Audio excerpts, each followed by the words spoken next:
Your friend's gonna fall. You gotta hold it. That's the sound of it breathing. And let's see.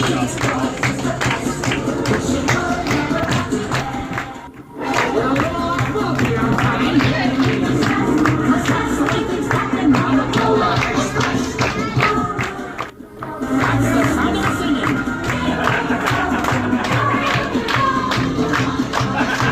I'll check my manifest.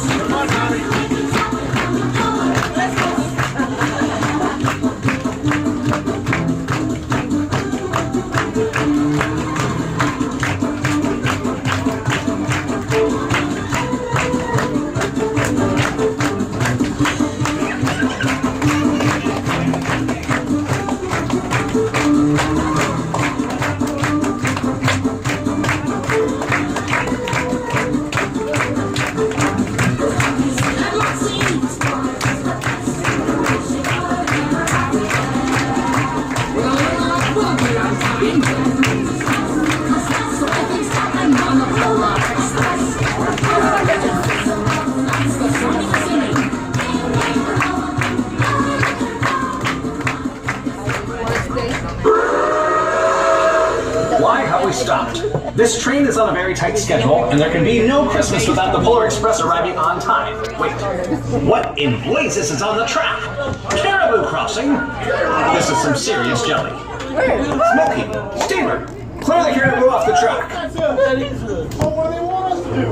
I know we can go and do it here.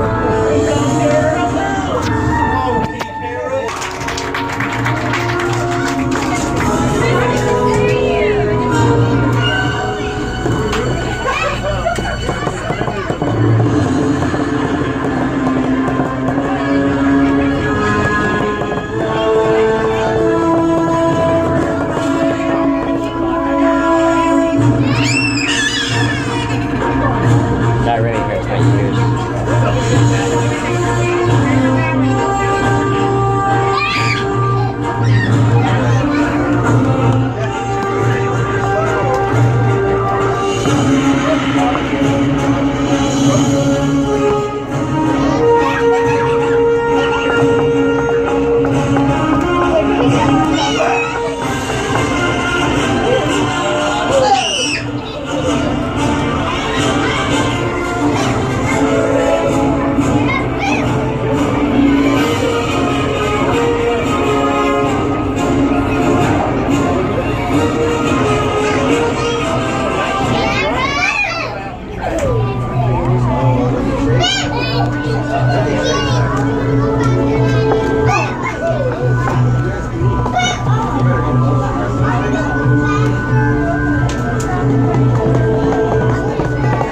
We're going somewhere.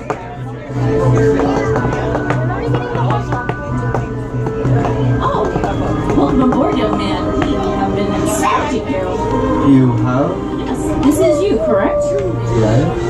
Oh, well, ticket, please. Not sure I have a ticket. Why don't you try your pocket? There's nothing in this pocket. Stupid, watch this. Why don't you try your other pockets?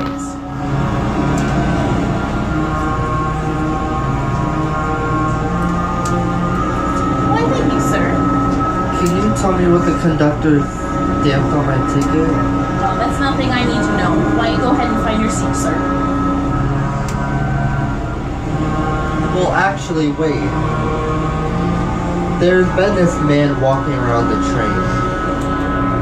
I'm not sure if anybody else has seen him, but he calls himself the King of the Polar Express. I'm sorry, I don't know this tall. He acts like Santa, and not to be mean or anything, but he kind of looks like a hobo. I'm afraid I haven't seen anyone who looks like that. He gave me this bell. I don't hear anything. Sounds like it's working to me. Does anybody else hear it? Really? I don't hear anything. I have heard the legend, but it was just a legend. I can't imagine it was true. There's supposed to be a ghost. I guess he dresses up like a hobo. Well, it seems like these tickets mean something because he wouldn't tell me what it meant either. And then he tried taking it. Everyone definitely needs to hold on to their tickets. They are very special. Yeah. So if you have a golden ticket, make sure you hold on tight. I don't want anyone losing it, okay? Seems like they're valuable. If you guys see the king of the Polar Express, don't let him take it. Okay? Okay. Where do I go to my seat? Why don't you try the next car, sir?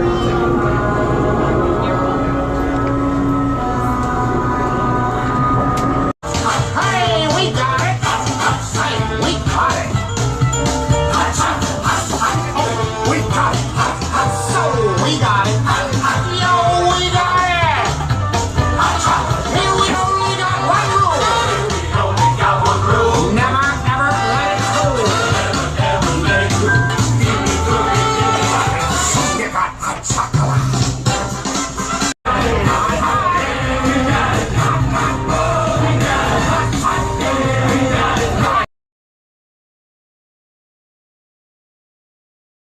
But you had to go and add your artistic touch. Y'all folks just gonna have to excuse brother. We came here to fix this here train line, so if you don't mind excusing me here. It's just a plain critique. For a sound a friend had told me I'd never hear. The ringing bells of Santa's sleigh. There is no Santa, my friend had insisted, but I knew he was wrong. Late that night, I did hear sounds, though not of ringing bells.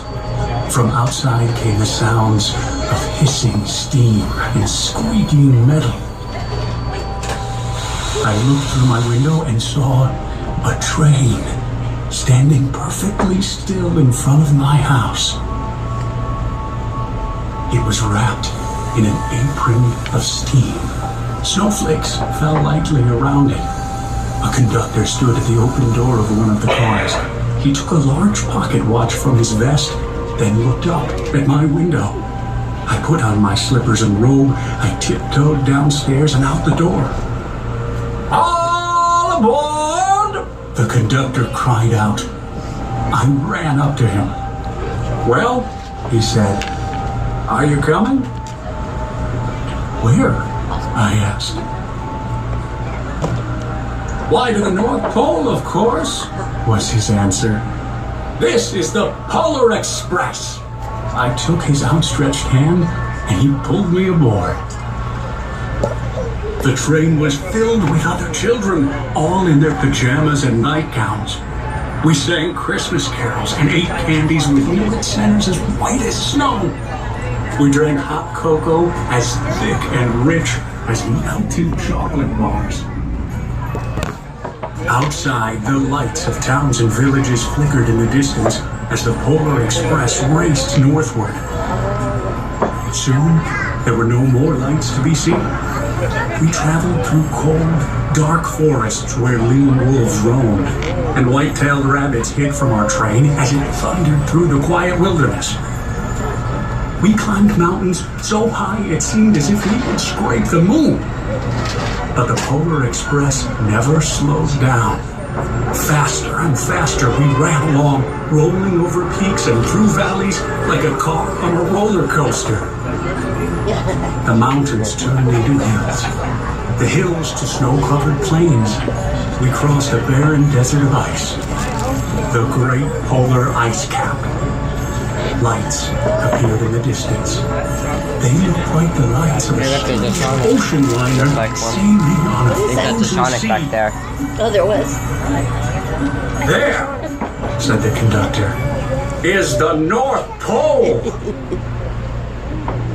The North Pole. It was a huge city standing alone at the top of the world, filled with factories where every Christmas toy was made.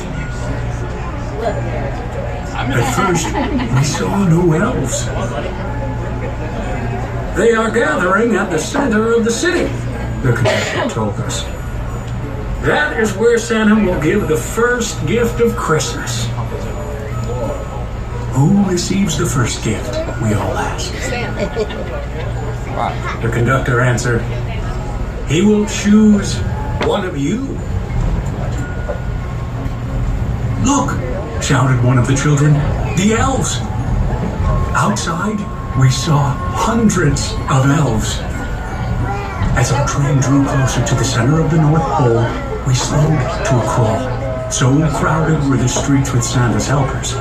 When the Polar Express could go no farther, we stopped, and the conductor led us outside.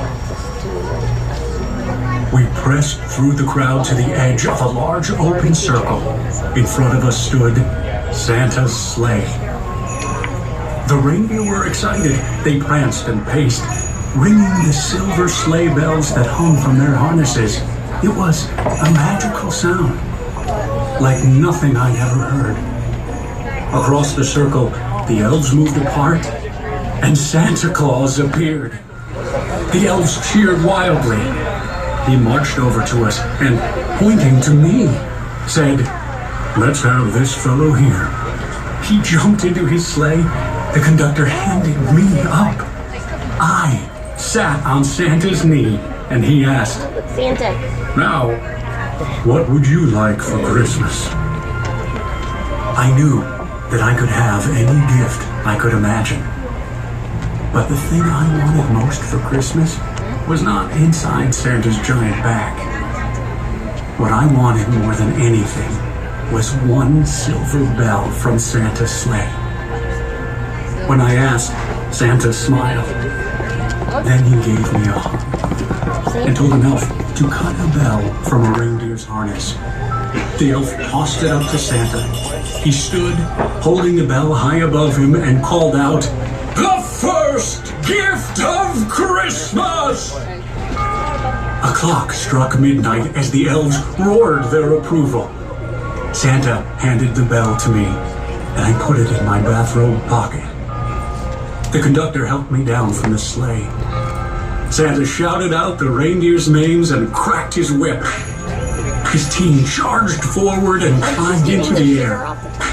Santa circled once above us, What? then disappeared into the cold, dark, polar sky. As soon as we were back inside the Polar Express, the other children asked I'm to see doing the it so bell. that I have extra I reached time into on my my video. pocket, but the only thing I felt was a hole. I had lost the silver bell from Santa Claus's sleigh. Let's hurry outside and look for it, one of the children said. But the train gave a sudden lurch and started moving. We were on our way home. It broke my heart to lose the bell. When the train reached my house, I sadly left the other children. It isn't. It I was stood at my thing doorway, waved goodbye. in here. The conductor said something from the moving train, but I couldn't hear him. What? I yelled out. He cupped his hands around his mouth. Merry Christmas! He shouted. The Polar Express let out a loud blast from its whistle and sped away. On Christmas morning, my little sister Sarah and I opened our presents.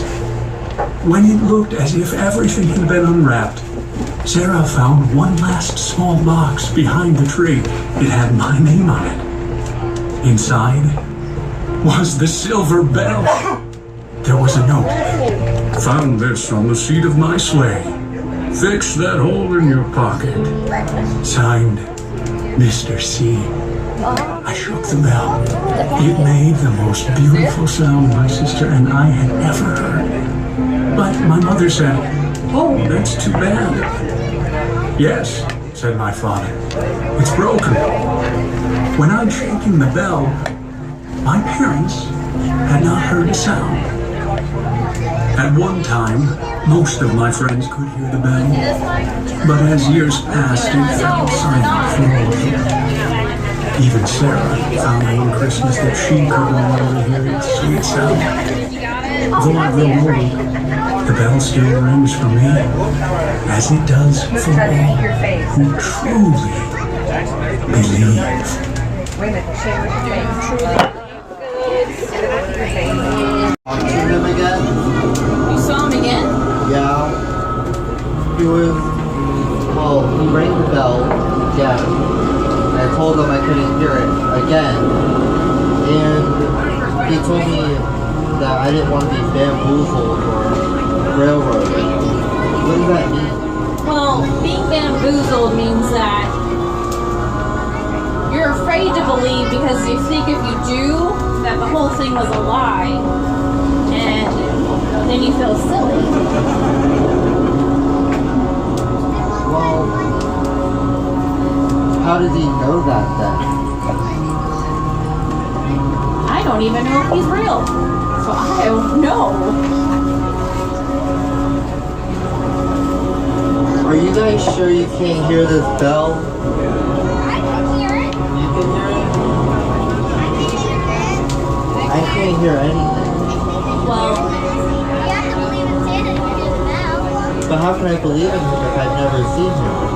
You might see him when you get Santa. So there's a hole? well, they say seeing is believing. But did you guys know that some of the most real things in the world you can believe in without even seeing? Jesus. I'm still unsure about this. Well, the train ride is not over. Hold on to that bell and hold on to your ticket. Young man, what are you doing out of your seat? I was just talking to her about the the king of the Polar Express. Who is? I have no idea who that is. Well, he's a guy that walks the train, calls himself the king of the Polar Express, and he acts like Santa. I don't know who that is. We need to find your seat, young man. He says he's been the king of the Polar Express forever. We need to find. You're always wandering around, touching things, speaking up, thank people. But I'm not making it up.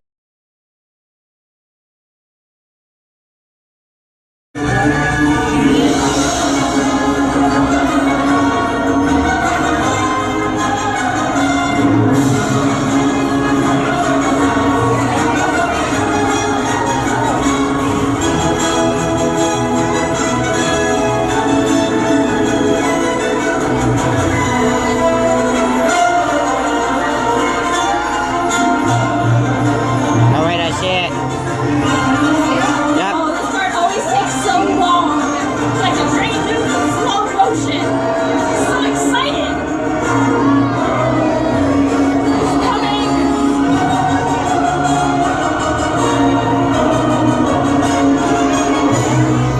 Oh, look.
This is the first gift for Christmas. As well as a reminder, be in the spirit of Christmas. Keep that in the same place every year. The spirit of Christmas.